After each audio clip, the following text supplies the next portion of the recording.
Galera, é o seguinte, para quem olha para a Nintendo no cenário atual com seu principal console, que é o Nintendo Switch, em termos de hardware pode achar que a empresa sempre ficou para trás ao mostrar o que pode fazer com a sua tecnologia gráfica. Afinal de contas, o Nintendo Switch não é o melhor exemplo de visuais avançados ou tecnologias recentes que nós vamos encontrar hoje em dia.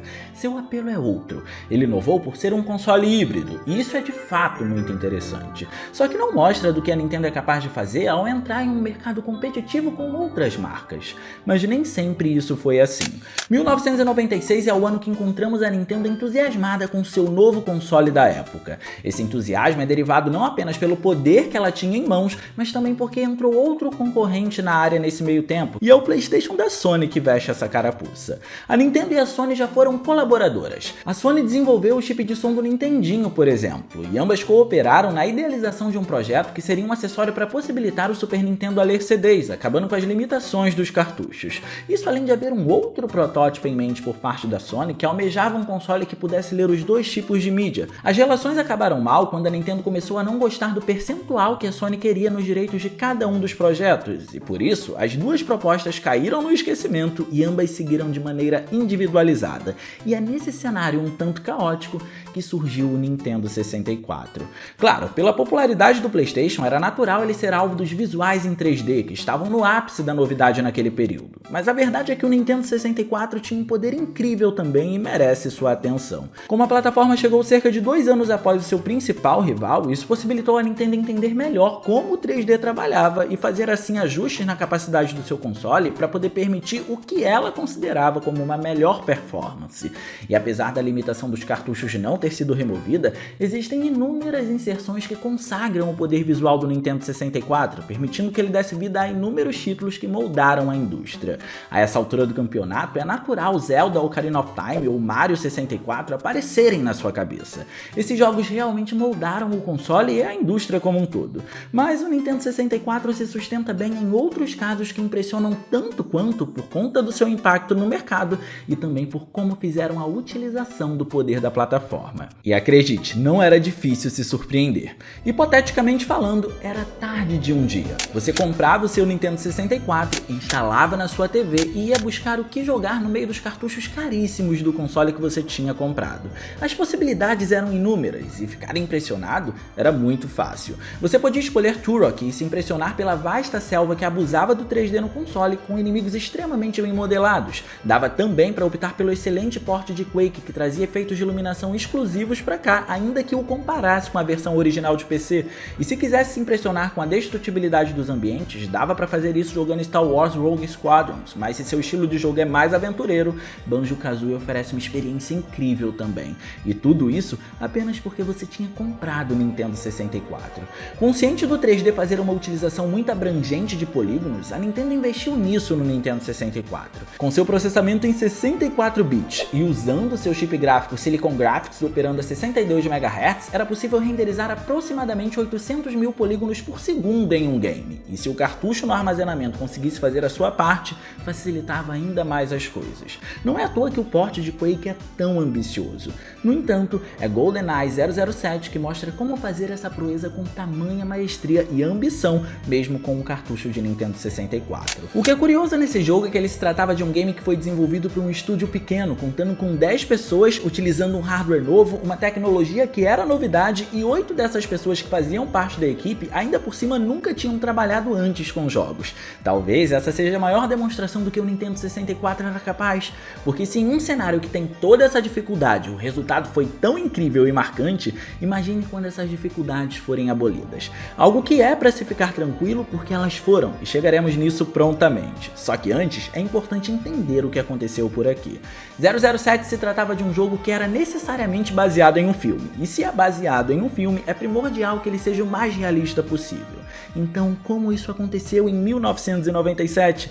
Na origem desse desenvolvimento para o Nintendo 64, para utilizar dos 800 mil polígonos por segundo, o conceito original do game era ser um rail shooter. Isso é claro depois do seu desenvolvimento para o hardware anterior ter sido cancelado porque o 2D não era mais a melhor aposta para a premissa da franquia nesse momento. O rail shooter, especialmente nos arcades, era um sucesso, mas era um segmento que, apesar de mostrar a dinâmica dos polígonos tridimensionais, além do realismo com movimentos scriptados, tirava a liberdade liberdade que o jogador ganhou ao ser introduzido em um mundo em 3D, e isso era muito importante nesse período. Em um gênero como FPS, por se poder olhar para qualquer lado livremente e ir para onde se quiser, o 3D era necessário, e por isso não existia a possibilidade de fazer de forma diferente, ou teríamos um jogo como o primeiro Doom, que usava regras dos mundos tridimensionais, só que com elementos em 2D. E honestamente, para esse período esse tipo de artimanha já estava defasada, por isso era hora de usar tudo que o Nintendo 64 estava trazendo. E é onde chegamos na versão final do game. O realismo aparece em diversas instâncias por aqui, inclusive. Podemos reparar, por exemplo, no excelente comportamento dos inimigos, algo que tem impacto em qualquer segmento da gameplay. Você pode estar explorando os cenários e o padrão de movimento calmo com a presença de uma inteligência artificial neles vai imperar, mas você também pode estar em combates e acabar os vendo se movimentando mais dinamicamente ou tendo reações distintas de acordo com os tiros que você for dando neles, sendo o mais natural possível.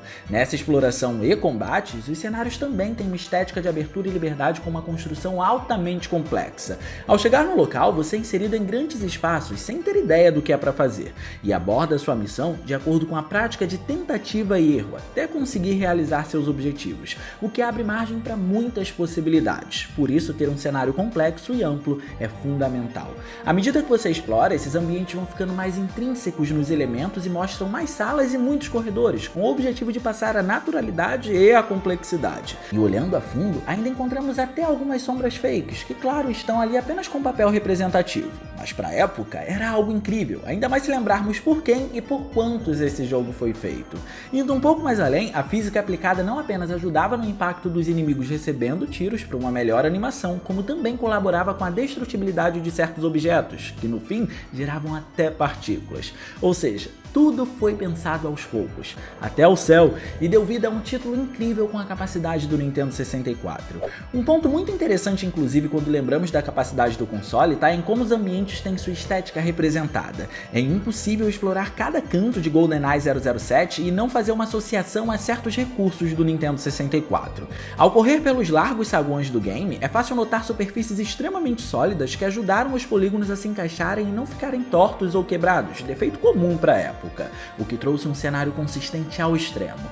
Isso aconteceu basicamente porque o jogo faz a excelente utilização do recurso Z-Buffering do console, que tem a capacidade de corrigir a perspectiva dos polígonos em adição ao mapeamento de texturas com correção de perspectiva também. Os dois atuando juntos deixaram tudo alinhado. Mas se você não sabe, é pelo multiplayer que 007 ganhou fama, e essa foi a forma mais agressiva de usar o poder do Nintendo 64, porque era um multiplayer que contava com espaço para até 4 jogadores. O que foi incrível, mas custou muito para o jogo. No geral, 007 tem uma taxa de performance que varia de 13 até 30 quadros por segundo, e se trata de um caso de bastante oscilação, mas quando o multiplayer está ativo, o mínimo é praticamente um fixo. Mas não para por aí. Algo interessante sobre o Nintendo 64 é que depois de ligar o console na televisão, ele opera com a resolução de 640 por 480, o que naturalmente oferece bons visuais, mas esse não é um padrão de comodidade de atuação dos jogos. A maioria dos games se executam com a resolução de 320 por 240 pixels, só que para a época esse não era um grande problema, e como é um padrão, também não há nada para se surpreender. Isso tudo até vermos o mesmo time adquirindo experiência no desenvolvimento de um jogo e melhorar tudo que já era muito bom com um próximo título, o que inclui também a quantidade de pixels utilizados. E de fato, parece algo impossível, e digamos que é, até você inserir o Expansion Pack. O Expansion Pack foi um acessório que dobrou a memória do console, fazendo ele saltar do padrão de 4 e ir para 8 MB, algo que foi fundamental para se jogar Perfect Dark aqui.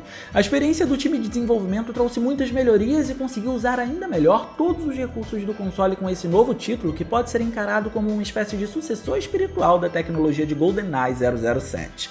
E os exemplos ficam literalmente à vista do jogador com muita facilidade toda vez que ele joga. Por exemplo, o Nintendo 64 tinha suporte para níveis de transparência, e o que mais você encontra dentro dos cenários executivos são superfícies que tiram proveito disso.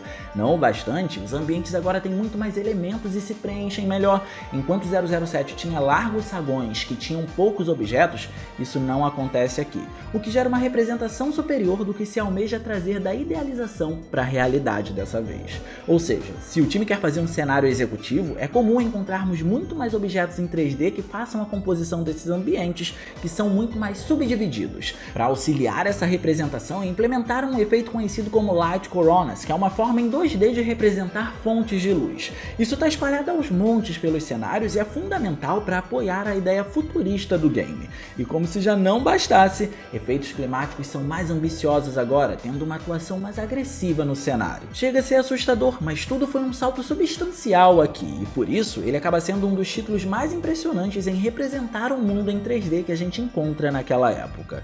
Mas precisava necessariamente do hardware do Nintendo 64 para conseguir atuar bem, especialmente porque seu funcionamento ideal se deve com o Expansion Pack, e graças a ele, o jogador pode escolher dois modos de resolução, a baixa e a alta. Na baixa temos uma contagem de 320 por 268 pixels, e na alta algo mais próximo do limite do console, que é de 640 por 224 pixels. A performance não é muito diferente de GoldenEye 007, só que no fim isso mostra como o console aguentava mais, porque ele trouxe tudo do título anterior, inclusive até a física e o padrão de animação dos inimigos, e conseguiu implementar muito mais avanços, se mantendo na mesma situação performática ainda assim.